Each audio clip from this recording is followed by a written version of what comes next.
If you didn't, bring it next time. How do I want to start?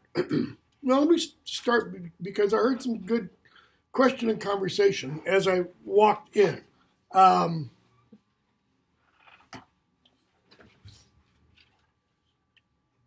many of you had not read this before?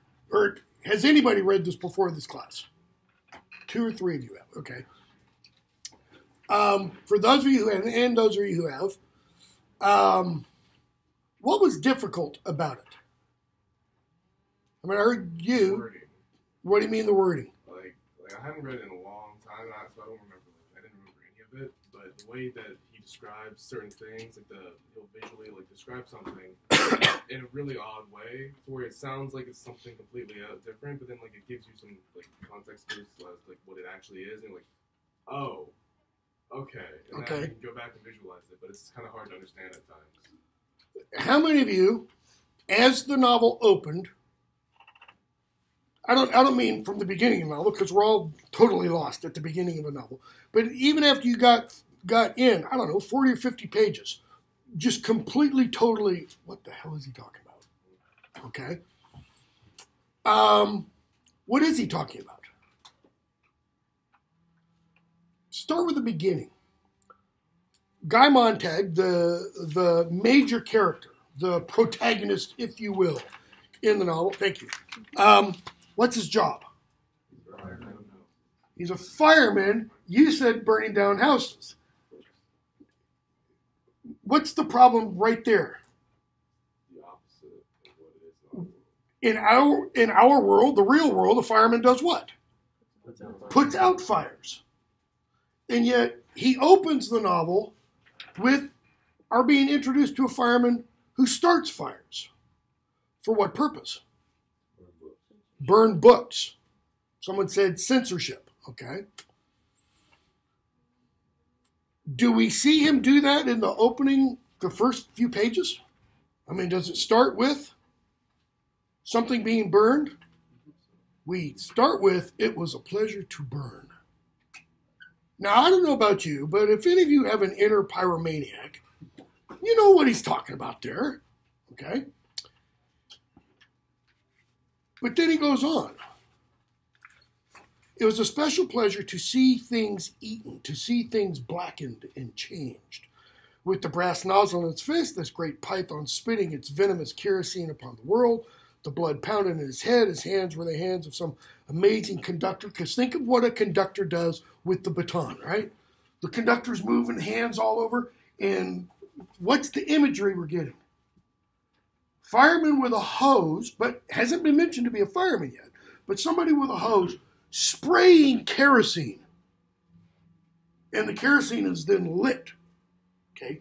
It's like, on a 4th of July, having a sparkler. And you wave the sparkler and you get the trace of the light. Well, imagine that with a fire hose and kerosene burning. That'd be pretty freaking awesome, right? I mean, okay? So that's where he's taking us. Keep losing my place.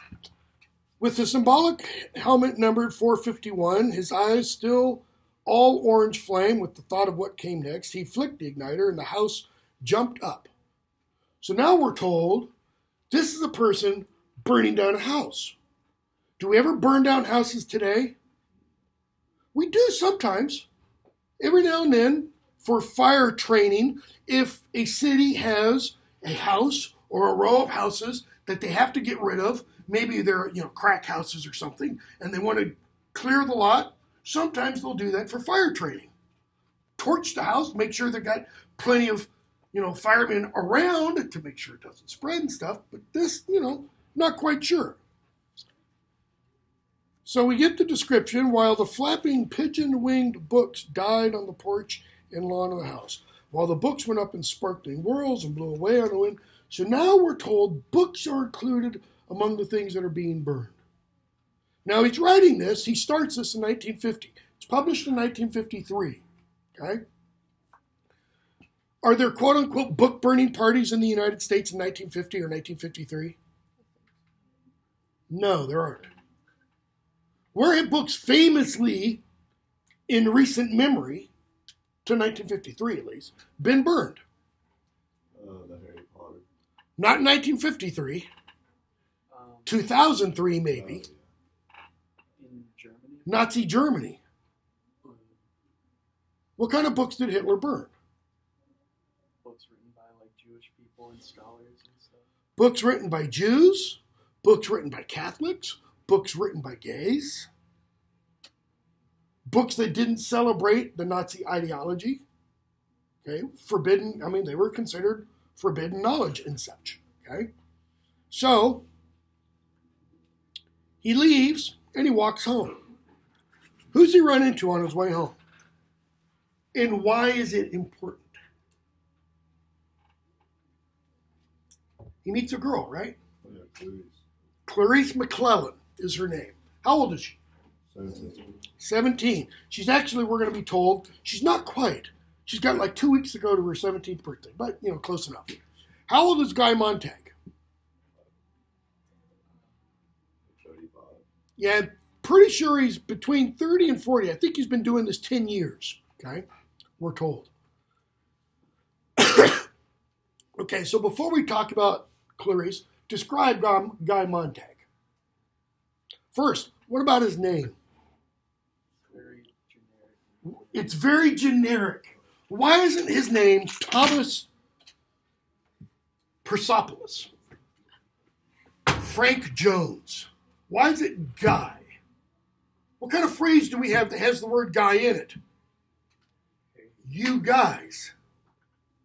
What do we mean when we say you guys or hey guys? What does guy refer to there? Is it just men? It's everybody. A guy probably comes from, it's French in origin, but it refers to like a dummy, like a mannequin. Something that stands in for real people. Okay? But it's also in 1605, I'm going to forget his name, I just did. No, it came back. There is a guy named Guy Fawkes. 1605, November 5th, okay? A guy named Guy Fawkes, okay, who tried to blow up Parliament. He was Catholic. He wanted to destroy the Protestant government of England. Okay? And he had a group of people with him. It was a plot. So every November 5th, since that day, they celebrate in England what's called Guy Fawkes Day. Remember the 5th of November is the little rhyme that goes with it. Okay? And it's pretty much ever since that day, Catholicism, except for the last 50 years, Catholicism has kind of been looked down upon in England. In fact, it's only been about the last 10 years that England passed a law that a Catholic can become monarch. Okay? So, when you have the name Guy in English literature after this date, it automatically, it suggests at the very least a tenuous thread to this character. Now notice what he was going to do. He was attempting to blow up / burn the Houses of Parliament. Okay? Guy Montag. The name Montag just means Monday, by the way. It's German. Okay? But Bradbury has said that he got the name from something else. At the time that he was writing, Montag was the name of a paper company. Okay? What's the 451 on his helmet signify? Temperature at which paper burns. Okay? So he's Guy, kind of everyman paper, if you want. And 451 is the paper temperature at which paper burns. You now look at the name Clarice McClellan. McClellan's just Scottish last name. But Clarice, what word do we have in modern English that we use on an everyday, daily basis that's related to that word for Clarice? Clarity, clear. clearness, like glass is clear, you can see through it. Is that meant to suggest that we can see through Clarice? No, it's just the opposite. She is opaque. That is, she's hidden. You can't see through her character. What she does, however, is what purpose, what function does she serve for the character Guy Montag? She ignites his curiosity. Keep going. Opens his eyes to the world. She enables him to see clearly. Notice our first descriptions, okay, for her before he even meets her. Page 5. Well, in mine, it's page 5. He turns a corner, and we're told the autumn leaves blew over the moonlit pavement in such a way as to make the girl who was moving there seem fixed to a sliding walk, letting the motion of the wind and the leaves carry her forward. Her head was half bent to watch her shoes stir the circling leaves. Her face was slender, milk white, kind of gentle hunger in it that touched over everything with tireless curiosity. It was a look almost of pale surprise. The dark eyes were so fixed to the world that no move escaped them. Her dress was white, it whispered. He almost thought he heard the motion of her hands as she walked. She was a moment away from a man who stood in the middle of the pavement, waiting. Notice, it's like he's rooted standing still, and she's just constant movement. Okay? The trees overhead make a sound because of the wind. The girl stopped and looks. And he says, "You're our new neighbor. And you must be," and she sees the symbols, "the fireman." Well, what are the symbols? The salamander and the phoenix, as well as the 451 on his helmet. We'll talk about the salamander and phoenix in a moment. How oddly you say that. I'd have known it with my eyes shut. That is, even if I didn't see you, I'd known you were the fireman. And he says, what, smell of kerosene? I don't know if you've smelled kerosene. It's pretty pungent. You can't mistake it for gasoline. And he says, you never wash it off completely. That is, it's a stench that stays with him. Like, for example, when I used to do a lot of mechanical stuff, if you're a mechanic, you can never really quite get the smell of the grease off your hands. Or if you get the grease off, you're probably washing your hands in some kind of solvent. When I was a kid, the solvent we would wash our hands, when my brother and I helped my dad work on cars, would be gasoline. You don't get the smell of gasoline off your hands. It just, you can scrub and scrub and scrub. It stays. And she says, no, you don't. He talks about perfume, about kerosene being like perfume. She tells him her name. He tells him his. Okay. They talk, and he looks and he sees himself in her eyes, we're told. Suspended in 2 shining drops of bright water, himself dark and tiny, fine detail, lines about his mouth, everything there, as if her eyes were 2 miraculous bits of violet amber that might capture and hold him. Notice, he is, we're told, seeing himself. The implication is he doesn't really see himself before this. It's almost like he's blind to himself.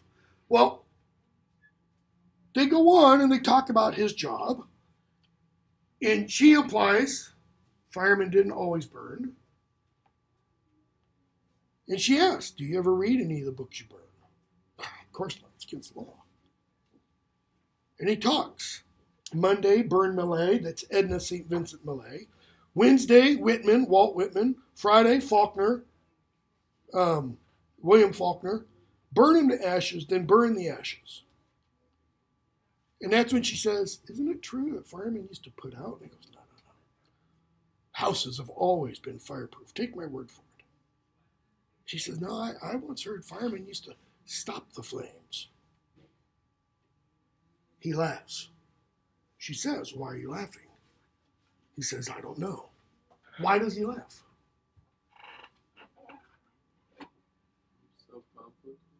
Okay? It's nervous laughter. That is, she caught him.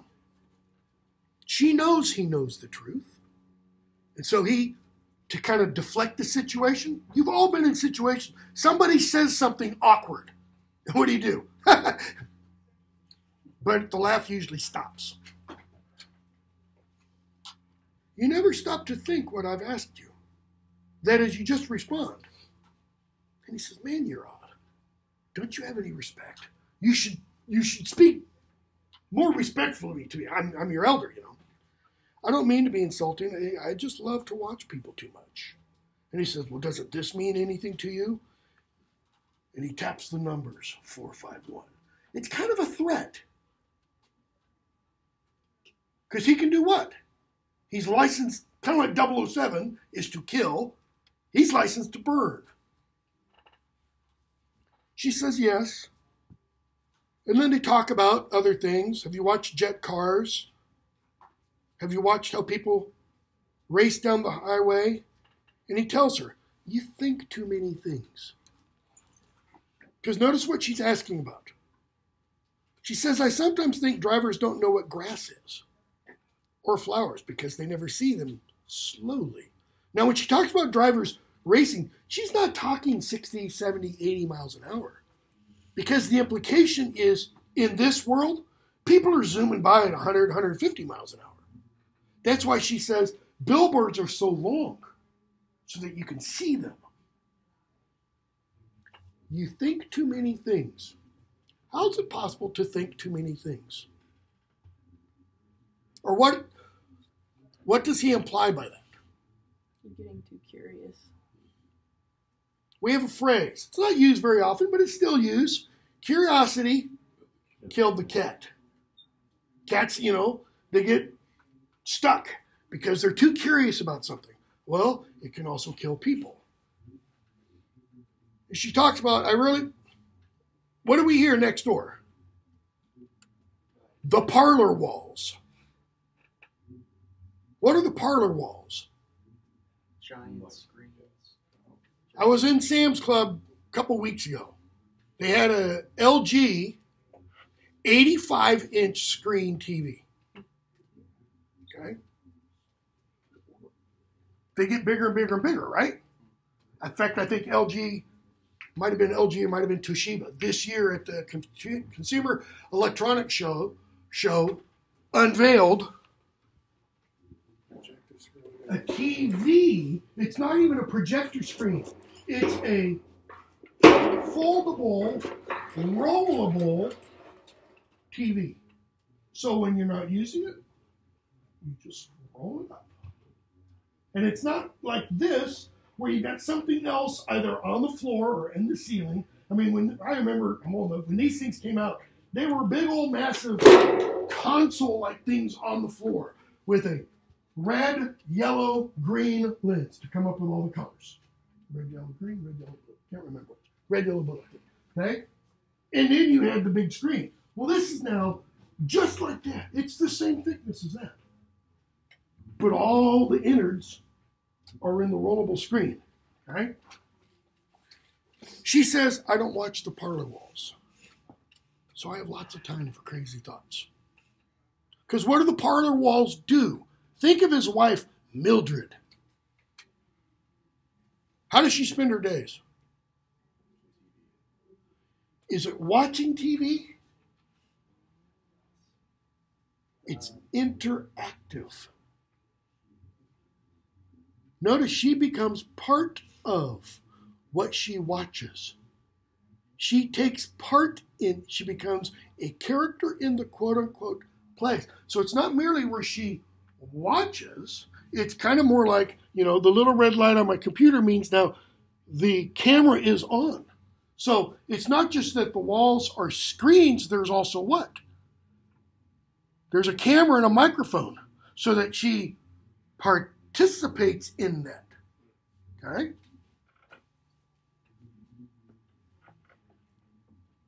So she talks about billboards, etc. He says, I didn't know that. She says, I bet you don't know something else. There's dew in the grass in the morning.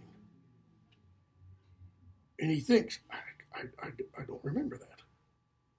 Why not? Is he never up in the morning? I don't think the implication is that he sleeps in. He doesn't do what? He doesn't pay attention. He doesn't pay attention. He doesn't see it. And she says, and if you look, there's a man in the moon. That is, if there's a full moon, and if you pay attention, that is, if you look, if you stare, you will see a face. Because your mind does what? With things it doesn't understand at first. It connects things. That's why we have what are called constellations in the sky. The ancient Greeks and the Egyptians before them, and the Persians probably before them, looked up at the stars and they said, well, look at that. That kind of looks like a hunter. And we have Orion. That kind of looks like a crab. That kind of looks like a goat. There's Capricorn. That kind of looks like a... And so we get all these different animals and mythological characters and such. Okay? They reach your house, and notice all the lights are on. And there's noise. That's odd, right? How do we know it's odd? Okay. Why else? Because he points it out. It's like all the other houses are dark. Hers is well lit. And there's voices. What do the voices imply? Not voices like that. Live, living voices. Showing what's happening in her house. Conversation. People are talking. If they're talking, what are they talking about? They're not talking about impeachment. They're not talking about the Super Bowl. What are they talking about? Ideas. What did people used to talk about when they had quote unquote, and I'm using all past tense because there's been a lot of stuff written in the last 15, 20 years about how American culture has lost all this. What did they used to talk about at quote unquote family dinners? What did people used to talk about when they sat out on front porches during the evenings and talked before they each sat out with these things glued in front of them? Or at dinners, at restaurants, before you go to a restaurant and there'd be a TV screen everywhere where people talk. What did they talk about? Their lives, the things that happened during the day, something they read. But what happens if you can't read or aren't allowed to read, okay? So, she asks him before she leaves, are you happy? Am I what? And she goes inside. And he thinks, of course I'm happy. But he gets home, and we're told he was not happy. He was not happy. He said the words to himself. He recognized this as the true state of affairs. He goes in, without even turning on the light, he knows what the room's going to look like. And what's he find? There's his wife in bed. What?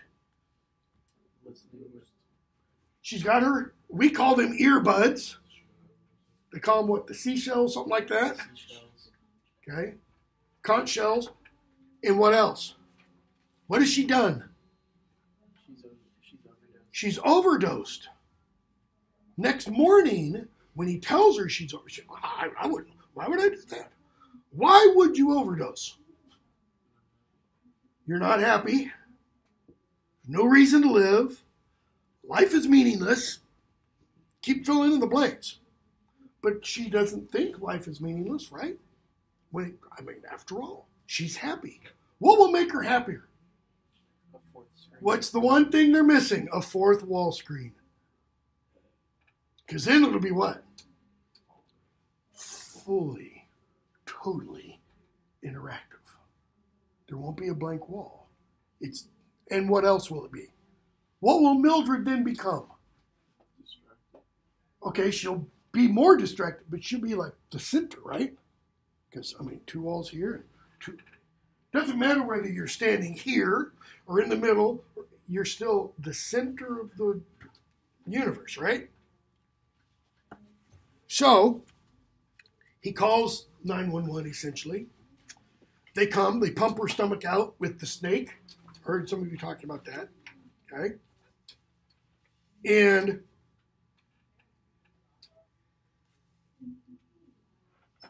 let's skip a bit. 10:46. He says, just before the next morning, paragraph, in my edition, it's page 18. At 9 in the morning, Mildred's bed was empty. But just before that,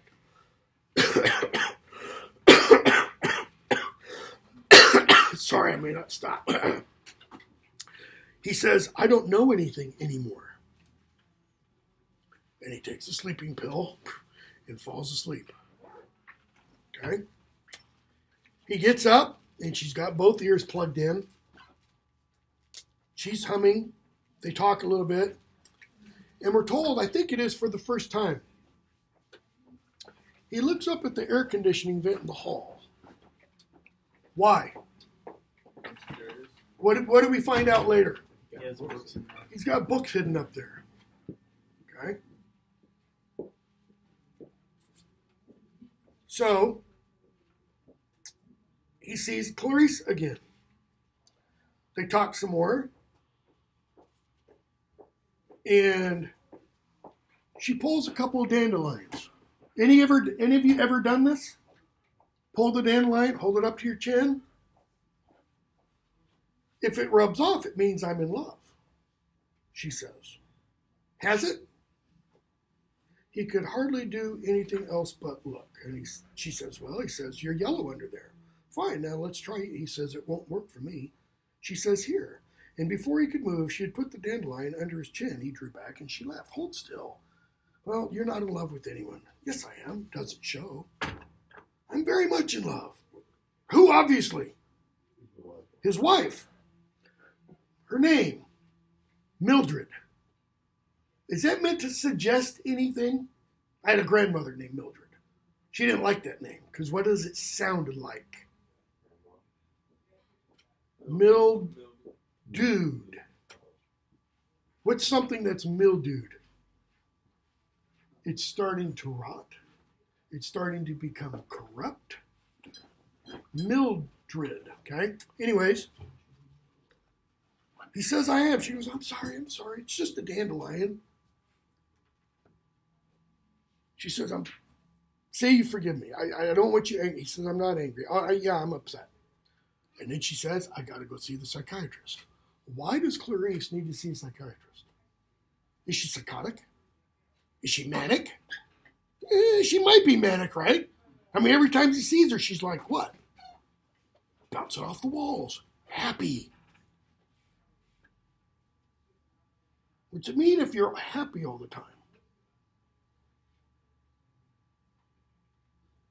Well, for a lot of other people, it's not a good sign. Why? Because they're not happy. Okay? Have you ever known anybody like this? When I was in grade school, I had this friend, dorky as all get out. I mean, he was the biggest dork of dorks there are, okay?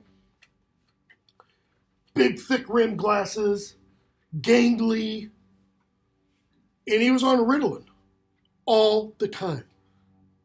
Why?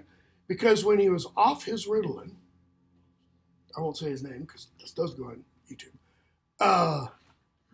he was normal. He was happy. He was energetic. He was fun to be around. But when he was on Ritalin, he was subdued. He was boring. And the reason he was on Ritalin, he told me once at the time, was because of his attention deficit. This was early attention deficit disorder kind of stuff. In fact, it wasn't that he had attention deficit disorder. It was he was hyperactive. He wouldn't sit still. And you know what? 10-year-old boys, they're not supposed to sit still. They're fidgety. And he was really fidgety. And every now and then, if he'd forget to take his medicine, he was bouncing off the walls. Why? Because that was his normal state. Well, That's kind of Clarissa's normal state. So she has to see a psychiatrist. Psychiatrist wants to know why I go out and hike around in the forest and watch the birds and collect butterflies. Notice the psychiatrist wants to know why she does those things. What's the implication of that? It's not normal. It's not normal.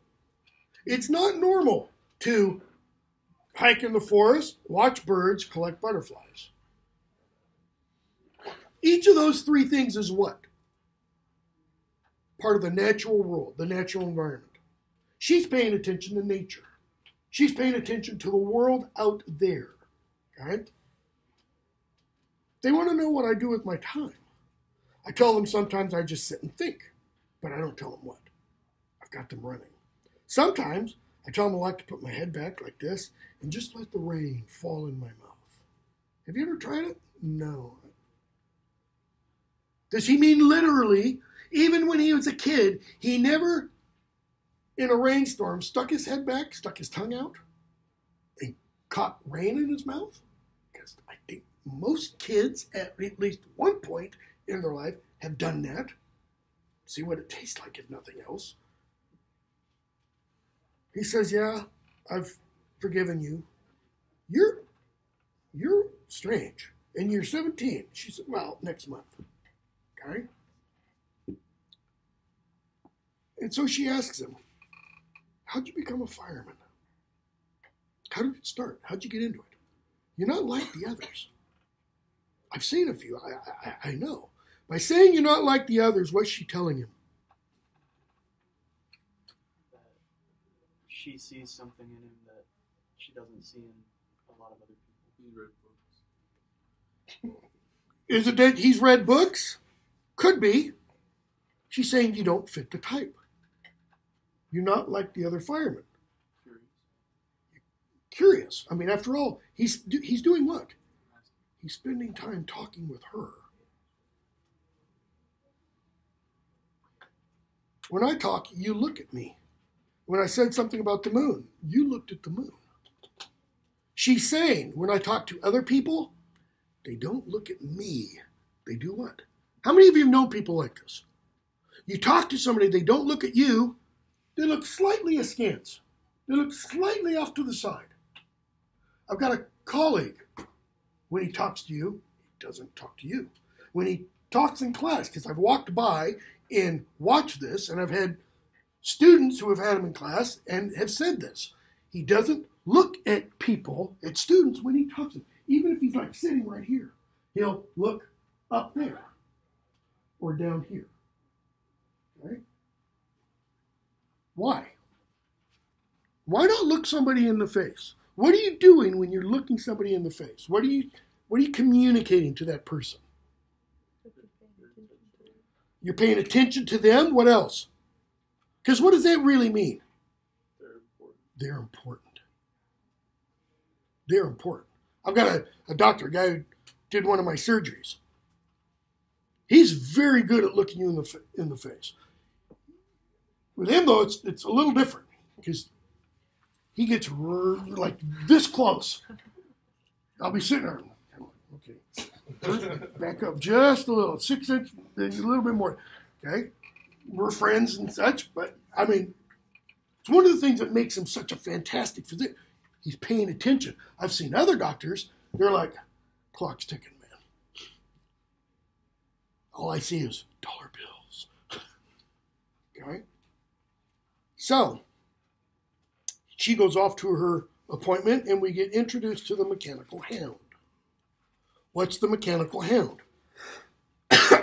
Like a robotic dog meant for catching criminals and stuff. It's a robotic dog. Okay? He's writing this in 1953. There weren't even things as robots. Now, because of Boston Dynamics, an offshoot of MIT, Massachusetts Institute of Technology, you can get on YouTube and watch some of these quote-unquote robotic dogs. And I'm not kidding. From my perspective, at least, they are scary as hell. Okay? Because they've created the artificial intelligence for these things, robotic dogs, that if that door were closed, the dog would figure out how to open it. that is, it's got grippable paws, so it, will sit there. If it's one of the kind of latches you just push down, easy enough, right? What famous film figured animals like these? Anybody know? Jurassic Park. Not the T-Rex. The Velociraptors. At the end, they're back in the complex, and the Velociraptors figure out how to open the door. And we're told at the beginning, you got to watch out for these because they're smart. They're scary smart, and they're scary. Well, they've now created these robots that are scary smart that way. They can open a door, and they've got, essentially like agility tests. So they figure out how to hop up boxes, how to walk across a ladder that's been laid horizontally. Too many science fiction movie applications. So,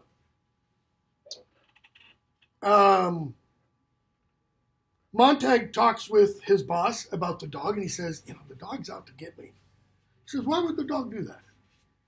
What do we know the dog goes after? What kind of criminals? Doesn't go after thieves. Doesn't go after rapists. Book readers. How do they know you've read a book?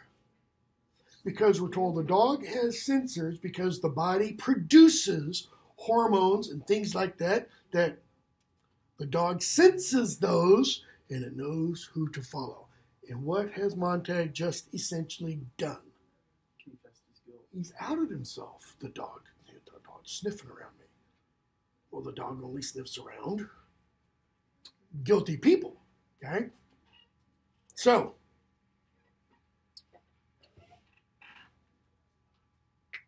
several days go by.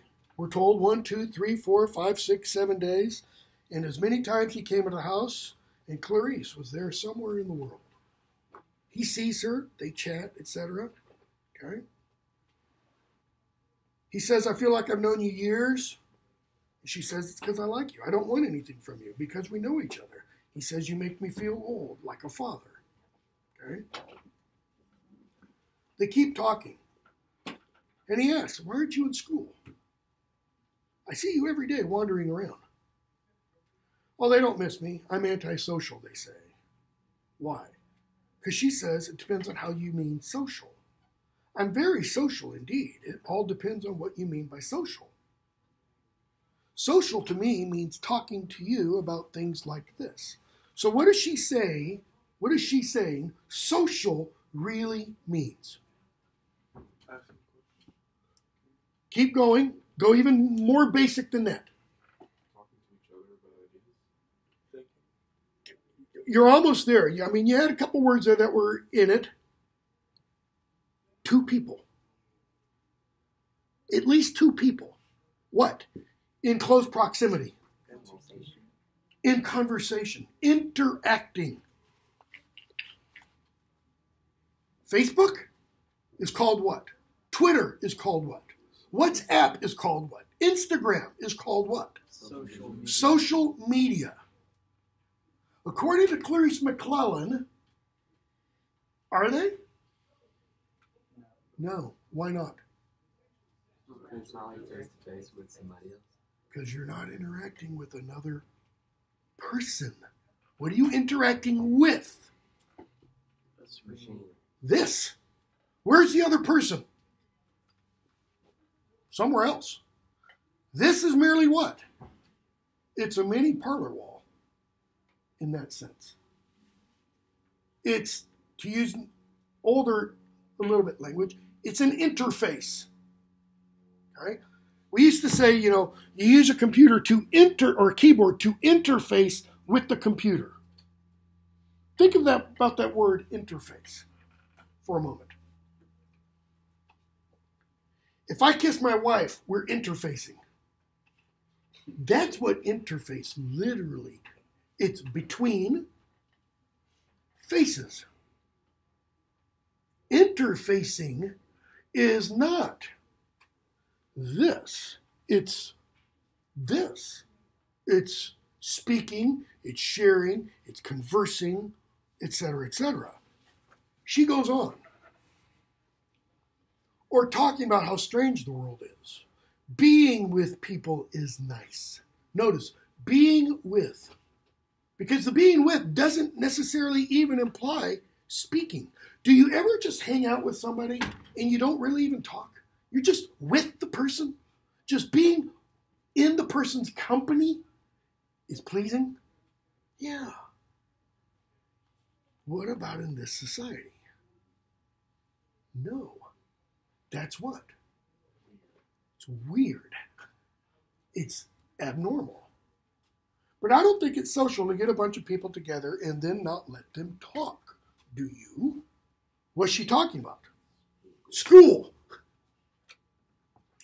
How regimented is school in her day and in our day? Think high school, or maybe some of your other classes. Maybe you have assigned seating in some of your classes. I've been teaching here for 28 years. I've never done that. Why? Because what does that reduce, in one sense at least, a student to? It reduces you to just another name on a roster. Name on a roster, body in a chair. That is, if I see the chair is full, I don't need to try to learn a name. And I try, and I won't know your names probably by the end of the semester. Some of you I will, because some of you will probably talk to me afterwards. That imprints, that helps. Okay? Some of you, your faces are striking or different enough, that will imprint or whatever. Okay? Her point is, school is, in her day, is merely what? It's sit everybody in their rows and do what? Memorize, learn, recite. Don't interact. So she goes on talking about what school is. An hour of TV class, an hour of basketball or baseball or running, another hour of transcription history, that is, typing history, or painting pictures, more sports. You know, we never ask questions, or at least most don't. They just run the answers at you, sitting there for 4 more hours of film teacher. That's not social.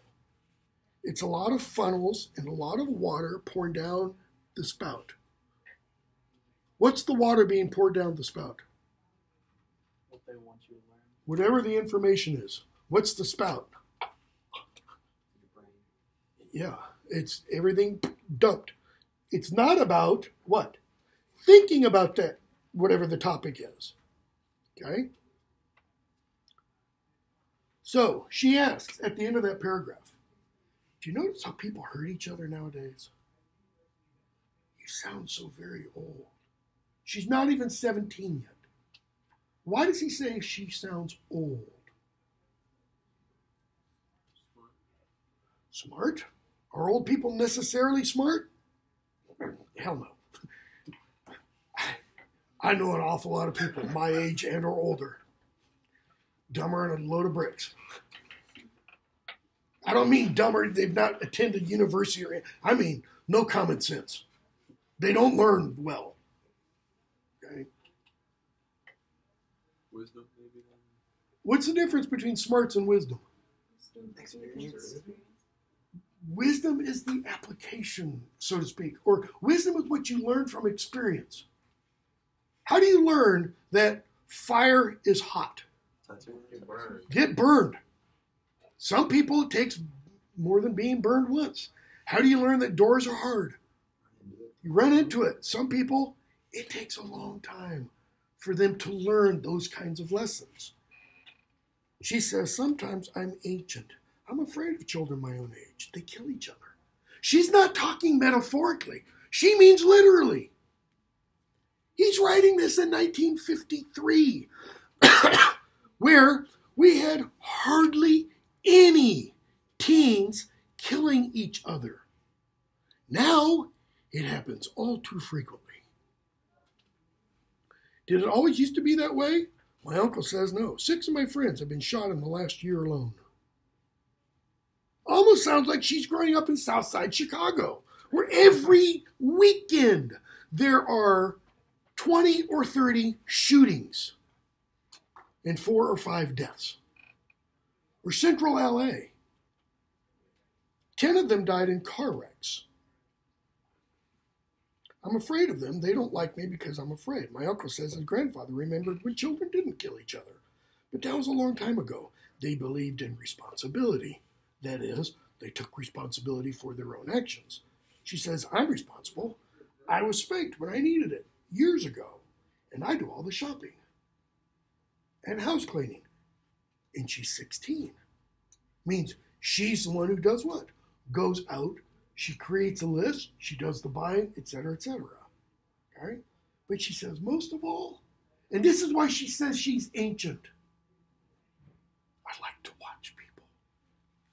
What does that mean? She's some kind of pervert? What did she mean she likes to watch people? She's just interested in people around. Curious. She's interested in people around. I tell when I teach Shakespeare, I tell my students, Shakespeare has a line in Hamlet, okay, where Hamlet's girlfriend calls Hamlet the observed of all observers, the most observed of all observers. That is, the character Hamlet is in a society where everybody watches everybody else, but he's the one who is watched the most, okay? And I say, I like to think of Shakespeare as the kind of person, if he walks into a bar, and I think he probably did this all the time, pub in his day, when he walks into a bar, he doesn't just sidle up to the bar itself and sit there and order a drink and stand there at the bar. He gets a drink, and he goes and sits in the back corner, and then just watches. Because what you see in all of Shakespeare's plays, you see every one of you. You see all kinds of people. You see every kind of, name a type of person, and they're in Shakespeare's plays.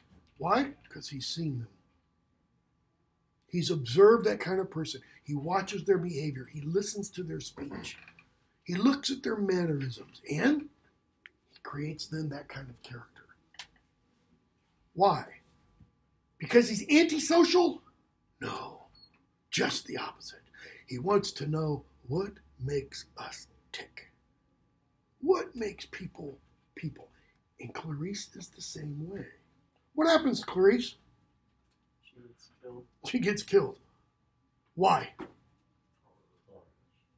Okay, car crash. Why? Was it accidental? No. No, it wasn't accidental. She was murdered.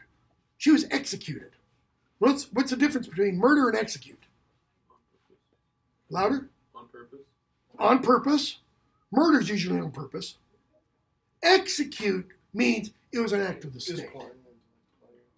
It was the government taking her out. Why? Too much knowledge. Weird. Too weird? Say that again. Too much knowledge. Too much knowledge? Keep going. Too dangerous. Why? Because she's asking the questions they don't want her to ask. Let's jump to, we've got 5 minutes. So, she disappears. We get the rules a little bit of the firemen, and at one point, Captain Beatty says they're getting ready to go off to a fire. Captain Beatty says, "Play the man, Master Ridley. We shall this day light such a candle by God's grace in England as I trust shall never be put out." Okay?